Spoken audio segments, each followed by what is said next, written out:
अस्सलामुअलैकुम। हमारे टीवी के डिस्ट्रिक्ट बुलेटिन के साथ मैं हूं काशा निजामी।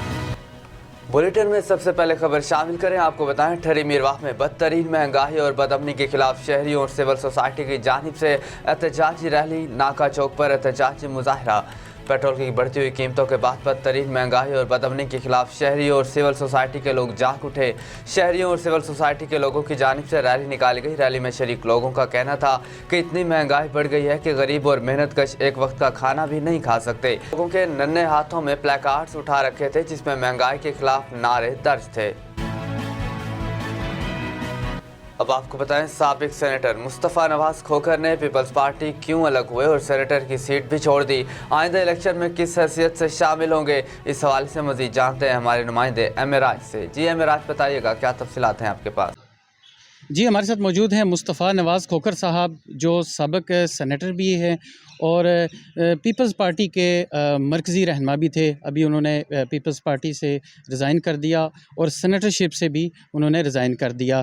जी, बहुत शुक्रिया मुस्तफ़ा नवाज़ खोखर साहब।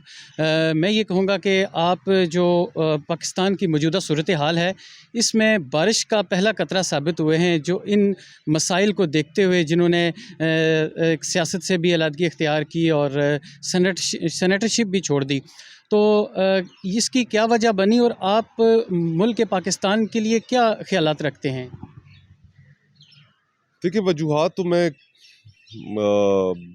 बयान दबे लफ्ज़ों में कर भी चुका हूँ और उस पर मैं मज़ीद कुछ कहना भी नहीं चाहता। एक अच्छा वक्त गुज़रा है मेरा पाकिस्तान पीपल्स पार्टी में और गैर मुनासिब, गैर अखलाकी बात लगती है कि अगर इंसान ताल्लुक़ ख़त्म हो जाए तो फिर उसके ऊपर कोई बात करे। जहाँ तक पाकिस्तान का मौजूदा हालात का ताल्लुक़ है तो चीज़ें आपके सामने। इस मुल्क में इस वक्त कौन खल्क़े खुदा में से खुश है? हर इंसान की जो ज़िंदगी है वो इस हद तक मुश्किल हो गई है कि 15 से 30 हज़ार रुपये कमाने वाला जो तबका है वो तो तकरीबन ख़त्म हो चुका है, मर चुका है। और अब जो हमारी मिडिल क्लास है, जो महंगाई का जो एक सैलाब आ रहा है, 40% पे आपकी इन्फ्लेशन खड़ी है, अब उनके लिए ज़िंदगी गुजारना बहुत मुश्किल हो गया है। और इस मुल्क में अनफॉर्चुनेटली लग ऐसे ही रहा है कि अब सिर्फ अमीर रह जाएंगे और गरीब रह जाएंगे। दरमियानी तबका, बिल्कुल मिडिल क्लास हमारी ख़त्म हो जाएगी, वाइप आउट हो जाएगी। किसी की तवज्जो ही नहीं है। ना इस मुल्क में सेहत है, ना इस मुल्क में तालीम है, अगर है तो म्यारी नहीं है। तो इन सारी चीज़ों पे तवज्जो देने की ज़रूरत है और सियासत हमेशा इश्यूज़ के ऊपर की जाती है। दुनिया भर में आप देखें, हम तो एक अंधी नफ़रत और अकीदत में तकसीम हुआ हुआ माशरा है और इससे बाहर निकलना होगा। सियासतदानों को हल निकालने होंगे, अपनी अपनी अनाओं को कुर्बान करना होगा, चाहे वो इस्टेब्लिशमेंट हो, चाहे वो जुडिशरी हो, चाहे सियासतदान हो, मीडिया हो, सबको मिल के इन मामलात का हल निकालना होगा। पाकिस्तान वरना निज़ाम फ़ेल हो चुका है। मुस्तफ़ा साहब, ये बताइएगा कि गुर्बत, महंगाई, बेरोज़गारी और ये जो मौजूदा हालात हैं, इसकी वजह से मैं ये देख रहा हूँ कि जिनके पास 4 पैसे हैं वो इन्वेस्ट कर सकते हैं, वो बैरून मुल्क जा रहे हैं, और जो ख़ास तौर पे हमारा जो पढ़ा लिखा नौजवान तबका है वो स्टडी वीज़े के हवाले से वो बाहर जा रहे हैं और उनकी कोशिश है कि वहीं पर सेटल होंगे। तो फिर हमारे पास क्या बचेगा? देखिए, अब आप रियासत की जो नाकामी है उस पे आप लोगों को तो मौरूद इल्ज़ाम नहीं ठहरा सकते। देखिए, अब आप रियासत की जो नाकामी है उस पे आप लोगों को तो मौरूद इल्ज़ाम नहीं ठहरा सकते। अब अगर किसी के पास कोई टैलेंट है जिसकी किसी दुनिया के मुल्क में पजीराई है तो वो क्यों ना जाए वहाँ पर। पाकिस्तान में जब पजीराई नहीं है, पाकिस्तान में जब आपकी तालीम की पजीराई नहीं है, आपके टैलेंट की पजीराई नहीं है, अगर आपका यहाँ पर पैसा महफूज नहीं है, तो ये हक हम किसी आदमी से, किसी फ़र्द से छीन तो नहीं सकते। पिछले साल, इस साल रिकॉर्ड लोग पाकिस्तान से गए, डॉक्टर्स, इंजीनियर्स, कारोबारी तबका, जिससे आप मिलें वो कि कोई बच्चे अपने बाहर जिनके पास वसाइल हैं वो शिफ्ट कर रहे हैं, बाहर के वीज़े लगवा रहे हैं। मुल्क के निज़ाम पर किसी को एतमाद नहीं रहा। 22 करोड़ का ये मुल्क है, कितने लोग बाहर चले जाएंगे? बाकी लोग क्या करेंगे? नफ्सा नफ्सी का यहाँ पर आलम होगा, अफरा तफरी होगी और मामलात को हल करने में हम संजीदा नहीं है। और ऐसा भी नहीं है कि हम मामलात को हल कर नहीं सकते, मामलात को हल किया जा सकता है, उनके सलूशंस मौजूद हैं, सिर्फ अपनी अनाव की कुर्बानी देनी होगी। सर ये बताइए कि मौजूदा जो सियासी हालात चल रहे हैं इसकी वजह से अवाम भी जो है वो ज़हनी तनाव का शिकार है, तो क्या ये इलेक्शन बर वक्त होंगे और इसका क्या हल इलेक्शन है या कोई और भी हल है? देखिए, हमारे पास एक आइन मौजूद है, जो एक मुआहदा है आपका मेरा इस रियासत में बसने वाले अफराद का रियासत के साथ। वो पहले ही बहुत कमज़ोर हो चुका है। उसके अंदर हर चीज़ लिखी हुई है, सिर्फ हम लोग हैं जो उसके ऊपर अमल नहीं करते। अमल करने में उसमें हमें प्रॉब्लम्स आती हैं क्योंकि हमारी अनाएँ बहुत बड़ी हैं। 90 रोज़ के अंदर इलेक्शंस दिए हुए हैं आइन के अंदर के होने चाहिए, हुकूमत कराने में इंटरेस्टेड नहीं है। तो हर चीज़ का हल मौजूद है, हमें अपने आइन के ऊपर अमल करना पड़ेगा। अनाएँ मैं फिर कहूँगा कि कुर्बान करनी पड़ेंगी, और इलेक्शंस ही मसाइल का हल है, जमहूरियत ही मसाइल का हल है। अगर इलेक्शन हो जाते हैं तो आप किस हैसियत से इलेक्शन में शामिल होंगे? मैं आज़ाद हैसियत से इंशाल्लाह इलेक्शन कंटेस्ट करूँगा। जी बहुत शुक्रिया। अब खबर शामिल करें खुशाब से। आपको बताएं, वतन अजीज़ के दीगर इलाकों की तरह ज़िला खुशाब के इलाके थल में भी 7वीं डिजिटल मरदमशुमारी का बाकायदा आगाज़ कर दिया गया है। असिस्टेंट कमिश्नर अलीज़ा रिहान ने रेस्क्यू ऑफिस की इमारत पर पहला कोड दर्ज करके मरदमशुमारी का आगाज़ किया। मज़ीद तफसीलात जानते हैं अपने डिस्ट्रिक्ट ब्यूरो चीफ राजा नूरिल्लाह यातिफ की इस रिपोर्ट में। वतन अजीज के दीगर इलाकों की तरह तहसील नूरपुर थल में भी 7वें डिजिटल मरदमशुमारी का बाकायदा आगाज कर दिया गया है। असिस्टेंट कमिश्नर अलीज़ा रेहान ने रेस्क्यू ऑफिस की इमारत पर पहला कोड दर्ज करके मरदमशुमारी का आगाज किया। मेजर रिजवान और district support officer census Abu Bakar Malik भी मौजूद थे। इस मौके पर डिस्ट्रिक्ट सपोर्ट ऑफिसर सेंसिस ने असिस्टेंट कमिश्नर को ब्रीफिंग भी दी। मुतलका हुकाम के मुताबिक खाना शुमारी और मरदमशुमारी के लिए टीमें तश्कील दी गई हैं जो घर घर जाकर खाना शुमारी और मरदमशुमारी करेंगी। District support officer census Abu Bakar Malik के मुताबिक मुल्क भर में पहली बार डिजिटल मरदमशुमारी की जाएगी। उन्होंने कहा कि इलाका भर की तमाम टीमों को इस हवाले से तमाम ज़रूरी सहूलियात और सामान फराहम कर दिया गया है। खबर शामिल करते हैं सवाफी से। ब्यूरो चीफ हमारा न्यूज़ रंगेज अहमद खान की रिपोर्ट के मुताबिक गुडोन इंडस्ट्रियल स्टेट में वाटर रिफिलिंग पॉइंट का इफ्तिताह किया गया। डायना कंपनी पाकिस्तान लिमिटेड ने गुडोन इंडस्ट्रियल स्टेट में रेस्क्यू 1122 सवाफी की आग बुझाने वाली गाड़ियों के लिए वाटर रिफिलिंग पॉइंट तामीर किया, जिसका इफ्तिताह district emergency officer Rafiullah Marwat ने किया। याद रहे कि इस वाटर रिफिलिंग पॉइंट बनाने का मकसद गुडोन इंडस्ट्रियल स्टेट में आतिशज़दगी की सूरत में फायर ट्रक रिफिलिंग में आसानी होगी और दौरान फायर फाइटिंग पानी तक रसाई में आसानी मैसर होगी। District emergency officer Swabi Rafiullah Marwat ने गवर्नमेंट और निजी सेक्टर के दरमियान हादसात के तदराक और मुअस्सर रिस्पॉन्स पर मिलकर काम करने पर जोर दिया। आखिर में फैक्ट्री के जनरल मैनेजर की जानिब से रेस्क्यू 1122 सवाबी का शुक्रिया अदा किया और शील्ड भी पेश की। आगे बढ़ें, आपको बताएं, लोधरा पहली डिजिटल 7वीं कौमी मरदमशुमारी को कामयाब बनाने के लिए थाना जात की सतह पर फुल प्रूफ सिक्योरिटी प्लान की गई। लोधरा मरदमशुमारी के दौरान 700 से ज़ायद पुलिस अफसरान और मुलाजमीन सिक्योरिटी ड्यूटी के फ़राइज़ सर अंजाम दे रहे हैं। मरदमशुमारी के दौरान हर शुमार कुनंदा के साथ एक पुलिस एहलकार को तैनात किया गया है। तर्जमान पुलिस के मुताबिक टीमों की हिफाजत और मुकम्मल सिक्योरिटी फराहम करने के लिए तमाम दस्तियाब वसाइल को बरोकार लाया जाएगा। DPO हसाम बिन इकबाल ने कहा कि तमाम सुपरवाइजरी अफसरान अपने इलाके की मरदमशुमारी सिक्योरिटी के हवाले से बराह रास्त सुपरविजन करेंगे। बुलेटिन में मजीद खबरें शामिल करें। आपको बताएं, डिप्टी कमिश्नर शाहिद इमरान मार्च मंडी बहाउद्दीन का गवर्नमेंट हायर सेकेंडरी स्कूल में डिजिटल मरदमशुमारी का इफ्तिताह। डिजिटल मरदमशुमारी 1 मार्च से 1 अप्रैल 2023 तक जारी रहेगी। हमारे ब्यूरो चीफ मोहम्मद जहीर खान के मुताबिक डिप्टी कमिश्नर शाहिद इमरान मार्च मंडी बहाउद्दीन ने गवर्नमेंट हायर सेकेंडरी स्कूल सुहावा बुलानी की इमारत पर नंबर लगाकर इफ्तिताह कर दिया। इस मौके पर डिप्टी कमिश्नर का कहना था कि खाना शुमारी अहम कौमी जिम्मेदारी है और इसी के अदात शुमार के मुताबिक मुल्क के वसाइल तकसीम होंगे। 1 मार्च 2023 से 1 अप्रैल 2023 तक डिजिटल मरदम और खाना शुमारी जारी रहेगी। अब आपको बताएं, DPO लोधरा हसाम बिन इकबाल ने गैरोड पक्का का दौरा किया। DPO लोधरा ने मरदमशुमारी के हवाले से सिक्योरिटी इंतजामात का जायजा लिया और बाद गैरोड पक्का थाना सिटी का विजिट भी किया। DSP गैरोड पक्का रिजवान खान ने DPO लोधरा को सिक्योरिटी इंतजामात बारे ब्रीफिंग दी। तर्जमान पुलिस के मुताबिक DPO हसाम बिन इकबाल ने मरदमशुमारी के दौरान पुलिस अफसरान को अलर्ट रहकर ड्यूटियां सर अंजाम देने की हिदायत की। डीपीओ लोधरा का कहना था कि ड्यूटी में गफलत और कोताही बर्दाश्त नहीं की जाएगी। बाद डीपीओ लोधरा ने थाना सिटी का विजिट किया, फ्रंट डेस्क रिकॉर्ड, हवालात, मेहर ऑफिस और दीगर अमूर को चेक किया।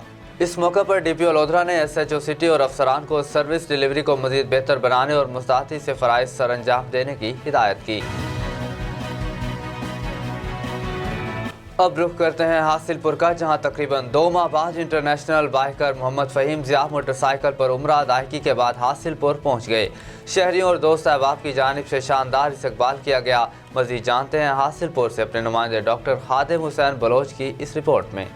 पाकिस्तान भर से 26 इंटरनेशनल बाइकर्स ने उम्रा की सआदत हासिल की। इस मौका पर फ़हीम ज़िया ने अपने जज्बात का इजहार करते हुए कहा कि मेरे वालिदैन की दुआओं का समर है, मेरी ज़िंदगी का सबसे बड़ा ख्वाब पूरा हो गया। इंटरनेशनल बाइकर्स खुश नसीब हैं जिनको शाही मेहमान बनाया गया। कहीं माइनस डिग्री टेम्परेचर तो कहीं गर्मी, लेकिन अल्लाह का घर और सरकार दो आलम सल्लल्लाहु अलैहि वसल्लम का रोज़ा मुबारक देखने का इश्तियाक था। ख्वाहिश थी कि ज़िंदगी में दोबारा ऐसा मुबारक सफ़र नसीब हो, जबकि वहाँ खुसूसी तौर पर मुल्क व मिल्लत की सलामती, बका, तामीर व तरक्की और मुस्लिम उम्मा के इत्तेहाद व इत्तफ़ाक़ के लिए दुआ भी की गई। खबर शामिल करें बुरेवाला से। मुबैना पुलिस मुकाबला, एक डाकू ज़ख्मी हालत में गिरफ्तार हो गया। हस्पताल मुंतकिल, 2 फरार होने में कामयाब। ज़ख्मी डाकू की शनाख्त मकबूल सकना पाकपतन के नाम से हुई है।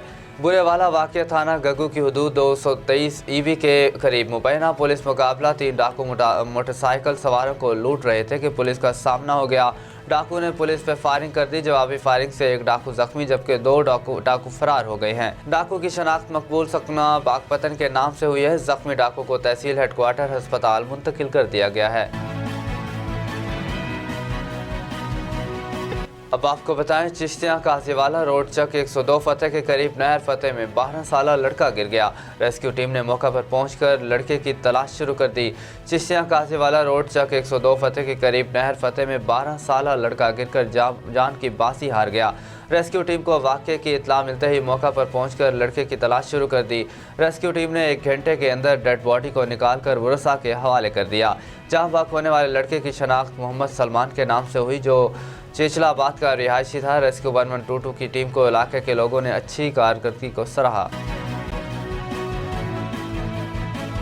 अब खबर शामिल करते हैं पतोकी से। हमारे नुमाइंदे सेठ आबिद की रिपोर्ट के मुताबिक पतोकी में डिजिटल मरदमशुमारी का आगाज़ कर दिया गया। असिस्टेंट कमिश्नर पतोकी अवैस सरवर ने एसी हाउस में 1 नंबर लगाकर बाकायदा तौर पर मरदमशुमारी का आगाज़ कर दिया। इस मौका पर मरदमशुमारी के ऑफिसर अब्दुल हमीद और दीगर मुताल्लिका अफराद भी इस मौका पर मौजूद थे। मुमकिन इलेक्शन 2023 के हवाले से आज पतोकी में असिस्टेंट कमिश्नर अवैस सरवर ने तहसील पतोकी में डिजिटल मरदमशुमारी का एसी हाउस में 1 नंबर लगाकर आगाज़ कर दिया। इस मौका पर मीडिया से बात करते हुए असिस्टेंट कमिश्नर ने कहा कि 1 मार्च से मुल्क भर की तरह तहसील पतोकी में भी डिजिटल मरदमशुमारी का आगाज़ कर दिया गया है, जो 1 माह तक जारी रहेगा, जिसमें 447 टीमें हिस्सा लेंगी, जिन्हें डिस्ट्रिक्ट पुलिस की जानिब से मुकम्मल सिक्योरिटी फराहम की जाएगी। आगे बढ़ें, आपको बताएं, मुल्क भर की तरह तहसील चुनिया में भी 7वीं और पहली डिजिटल खाना मरदमशुमारी का बाकायदा आगाज़ कर दिया गया। असिस्टेंट कमिश्नर चुनिया मोहम्मद आमिर भट्ट ने फीता काट कर मरदमशुमारी का बाकायदा इफ्तिताह किया। मज़ीद जानते हैं चुनिया से नुमाइंदा हमारे टीवी न्यूज़ इमरान अशरफ से। जी इमरान अशरफ, बताइएगा क्या तफसीलात हैं आपके पास? जी बिल्कुल, पाकिस्तान की तरह तहसील चुनिया में भी 7वीं और पहली डिजिटल खाना व मरदमशुमारी का बाकायदा आगाज़ कर दिया गया। असिस्टेंट कमिश्नर चुनिया मोहम्मद आमिर भट्ट ने मरदमशुमारी का बाकायदा इफ्तिताह किया। असिस्टेंट कमिश्नर चुनिया ने फीता काटा और असिस्टेंट कमिश्नर हाउस की इमारत पर 001 मीम चिन्ह अंदराज किया और मरदमशुमारी की टीमें अपनी निगरानी में तहसील चुनिया के मुख्तलिफ इलाकों में रवाना करवाई। मरदमशुमारी अक़वाम के लिए बहुत ज़रूरी है, जिससे इनकी आबादी और ज़रूरतों का पता चलता है। इन ख्यालात का इज़हार असिस्टेंट कमिश्नर चुनिया मोहम्मद आमिर भट्ट ने मीडिया से बातचीत करते हुए किया। इन्होंने मज़ीद कहा कि मरदमशुमारी का मकसद आबादी की जांच करके वसाइल के मनसफाना तकसीम को यकीनी बनाना है।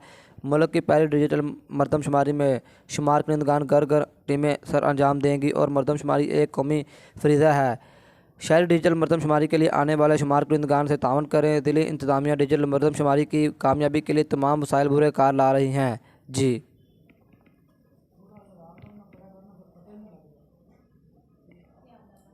अब आपको बताएं, भवाना में पंजाब बोर्ड ऑफ रेवेन्यू की हिदायत के मौके पर रेवेन्यू के मुतालिक शहरियों के मसाइल सुनने और उनकी फौरी हल के लिए म्यूनसिपल कमेटी ऑफिस के हाल में रेवेन्यू अवामी खिदमत सर्विसेज का इनेकाद किया गया। जिसमें खुसूसी शिरकत असिस्टेंट कमिश्नर मोहम्मद शकीब सरवर ने की। उनके अलावा तहसीलदार, पटवारी, लैंड रिकॉर्ड, रेवेन्यू, अमला, अफसरान और साइलिन की कसीर तादाद ने शिरकत की। इस हवाले से असिस्टेंट कमिश्नर भवाना मोहम्मद शकीब सरवर का कहना था कि ये हुकूमत पंजाब का अहसन इकदाम है। हर महीने रेवेन्यू अवामी खिदमत सर्विसेज का इनेकाद किया जाता है। यहाँ पर शहरियों को एक ही छत के नीचे फौरी डोमिसाइल, फरदात, इंतकालात के मसाइल और ज़मीनों की तकसीम के मुतालिक जितनी भी दरख्वास्तें दी जाती हैं उनके फौरी हल के लिए इक़दाम किए जाते हैं। अब आपको बताएं, जैकबाबाद में प्रेम यूनान की जानिब से हैदर अली के कातिलों की गिरफ्तारी के लिए एहतजाजी मुजाहरा किया गया, जिसकी क़यादत अब्दुल गनी लगारी, अली हसन भट्टी, अब्दुल हमीद, अब्दुल वहाब, गुल मोहम्मद कोसू ने की। मज़ीद देखते हैं मोहम्मद अकरम कोसी की इस रिपोर्ट में। जी बिल्कुल, मैं इस वक्त मौजूद हूँ जैकाबाद स्टेशन पर, जहाँ पर आज प्रेम यूनियन की जानिब से एहतजाजी मुजाहरा किया जा रहा है। आओ मज़ीद जानते हैं मुजाहिरीन से उनका एहतजाज किस हवाले से। आज कि हमारा रात को एक कीमैन शहीद हुआ है, वो अपना रात को गश्त कर रहा था कि उसे चोरों की सुनाट का पता चला, वो गया उनके पास, उन्होंने डायरेक्ट गोली मार दी। हम कहते हैं कि हमें साद रफीक साहब से कहना चाहते हैं कि हमें तहफ़्फ़ुज़ चीज़ दिया जाए। पहले भी हमारे बैलपट में 2 जवान शहीद हुए, ये एक पे अब रात को हुआ है। हम खैर मोहम्मद तुंजो साहब के हुक्म काम पे पुरअमन एहतजाज रिकॉर्ड करा रहे हैं। हैदर अली के कातलों को गिरफ्तार नहीं किया गया तो ये मजीद और भी हम एहतजाज करेंगे और इनके अलावा ये गाड़ियां सारी बंद कर देंगे, क्योंकि ये एक मरतबा नहीं, ये तीसरी मरतबा हमारा जवान शहीद हुआ है। मुजाहिरीन की बात सुनी, मुजाहिरीन का यही कहना है कि हम आला इदारों से जल्द नोटिस लेकर हैदर अली के कातिलों को गिरफ्तार किया जाए, मुलाजिमीन को इंसाफ दिया जाए। कैमरा टीम के साथ मोहम्मद अकरम खोसो, हमारा टीवी, जैकाबाद। आगे बढ़े, आपको बताएं, ठल तालुका अस्पताल की नाअहली खुलकर सामने आ गई। ठल तालुका अस्पताल इंतजामिया की नाअहली की वजह से अस्पताल में आने वाले अद्वायात मरीजों के बजाय एक्सपायर के सड़क पर किनारे में फेंक दी गई। ठल तालुका अस्पताल अमला आने वाले मरीजों का इलाज और मुआलजा करके अद्वयात नहीं देते, जिसके बाद अद्वयात एक्सपायर हो जाती हैं। वज़ीर सेहत और महकमा सेहत के आला इल्मदारों को चाहिए कि तालुका अस्पताल की नाअहली का नोटिस लेकर अस्पताल अमले के खिलाफ कार्रवाई अमल में लाई जाए। आगे बढ़ें, आपको बताएं, गुडाप टाउन के इलाके खमीसू जोकियो गोट का प्राइमरी स्कूल ज़बून हाली का शिकार। किसी भी वक्त लैंडस्लाइडिंग का खतरा, स्कूल के बच्चे और इलाका मकीन खौफजदा हो गए। गुडाप के नवाही गांव खमीसू जोकियो गोट में 40 साल से कायम प्राइमरी स्कूल की इमारत खस्ता हाली का शिकार हो गई। दीवारें खस्ता हाल और कमरों में दरारें पड़ गई, जबकि छत की हालत भी इंतहाई खस्ता किसी भी है। किसी भी वक्त लैंडस्लाइडिंग हो सकती है। स्कूल की इमारत की खस्ता हाली की वजह से बच्चे हर वक्त परेशानी का शिकार रहते हैं, जिसके पेश नज़र अहले मोहल्ला मुनीर अहमद जोकियो, नसीर अहमद जोकियो, मुर्तज़ा जोकियो, जफ़र जोकियो और दीगर का कहना था कि स्कूल की इमारत किसी भी वक्त गिर सकती है, जिससे जानी नुकसान हो सकता है। उन्होंने मुतालबा किया कि स्कूल की इमारत को फौरी तौर पर मुरम्मत तामीर किया जाए।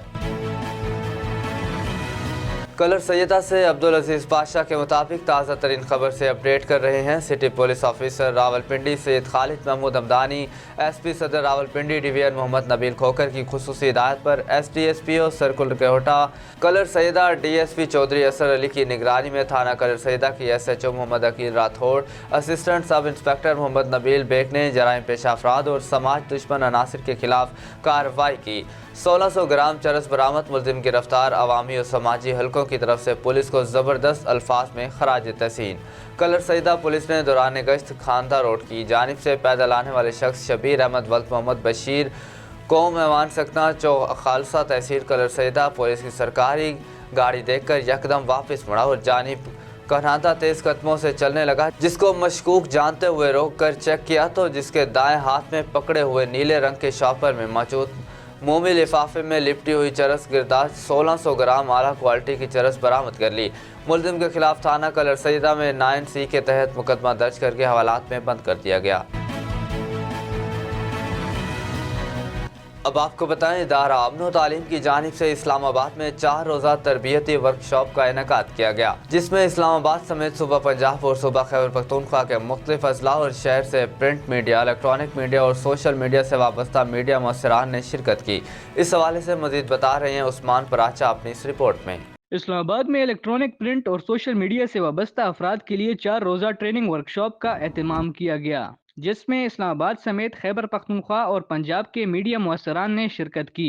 शुरका ने अमन और रवादारी के फ़रोग के लिए भरपूर किरदार अदा करने का अज़म किया। वर्कशॉप का मकसद मुख्तलिफ अकायद के दरमियान हम आहंगी और अमन का फ़रोग था। तरबियतकारों और सीनियर सहाफ़ियों ने सहाफ़ती इक़दार, कवानीन और फेक न्यूज़ समेत दीगर उमूर से आगाह किया। इन्होंने कहा कि मीडिया को समाजी मसाइल के हल में भरपूर किरदार अदा करना चाहिए। शुरका ने मुख्तलिफ प्रोजेक्ट्स के ज़रिए दिलचस्पी का इजहार किया। इस मौके पर शुरका का कहना था कि वो अमन के फ़रोग के लिए भरपूर किरदार अदा करेंगे। वर्कशॉप के अख्तिताम पर शुरका में तरीफ़ी सनद भी तकसीम किए गए। उस्मान पराचा, हमारा टीवी, इस्लामाबाद। न्यूज़ स्टूडियो से फिर वक्त इतना ही। मज़ीद अपडेट्स के लिए देखते रहिए हमारा टीवी।